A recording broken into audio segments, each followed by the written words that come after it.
So what we wanted to do is obviously stay consistent with the Arkham universe. The first thing we identified was that everything was pretty dark and gritty. It's a serious and somber world. One of the things that we were working on though was the presentation of the lighting. It was something that we wanted to push and explore some more. So we sort of identified a low-key lighting treatment, like a film noir presentation. So our levels are really high contrast. There's a lot of darks and lights. There's not a lot of mid-grounds. We have really dramatic, sort of exaggerated shadows. Also, we use silhouettes and profiles quite a lot as well. Year one, like I was in high school when that thing came out, and I read it to death. I loved that book, and it's all part of the history of the brand that sort of influences your decisions. This is a rewind. It's a younger, brasher, fresher Batman. He's not as refined, he's not as polished, and we wanted the suit to reflect that, so it's a little more kit-bashed. We use, actually, for a lot of the stuff in the game, we use the terms assembled versus manufactured. Obviously, in our story, we've got Batman fighting for his life. Meanwhile, it's Christmas Eve. There's a Batman writer by the name of Dennis O'Neil that said, Gotham City is lower Manhattan, 11 minutes after midnight on the coldest night of November. And I think that really sums up the location pretty well. So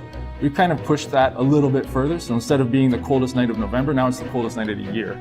We've broken down our city hub into neighborhoods. And so we say, this is a residential neighborhood, or this is a commercial neighborhood, or this is an industrial neighborhood. And so what kind of Christmas is present there? So everywhere's got its own sort of take on it. Obviously, there's not a lot of Christmas in an industrial place. A commercial neighborhood has a lot of sort of corporate decorations, and a residential neighborhood is more like the home set up with the lights and the stuff around the windows. So they are Christmas decorations for sure, but they're definitely a little Arkhamized. They're maybe a little scarier around the edges. Not the happiest looking things. So in terms of turning it from a prison city into a real city again, that's a bit of a rewind as well. So we really wanted to sort of add that layer of life and make it look like a functional place, even though it's Christmas Eve, even though it's super cold, even though everyone's at home with their families. We did want to show that it was a functional city and it's not a deserted wasteland.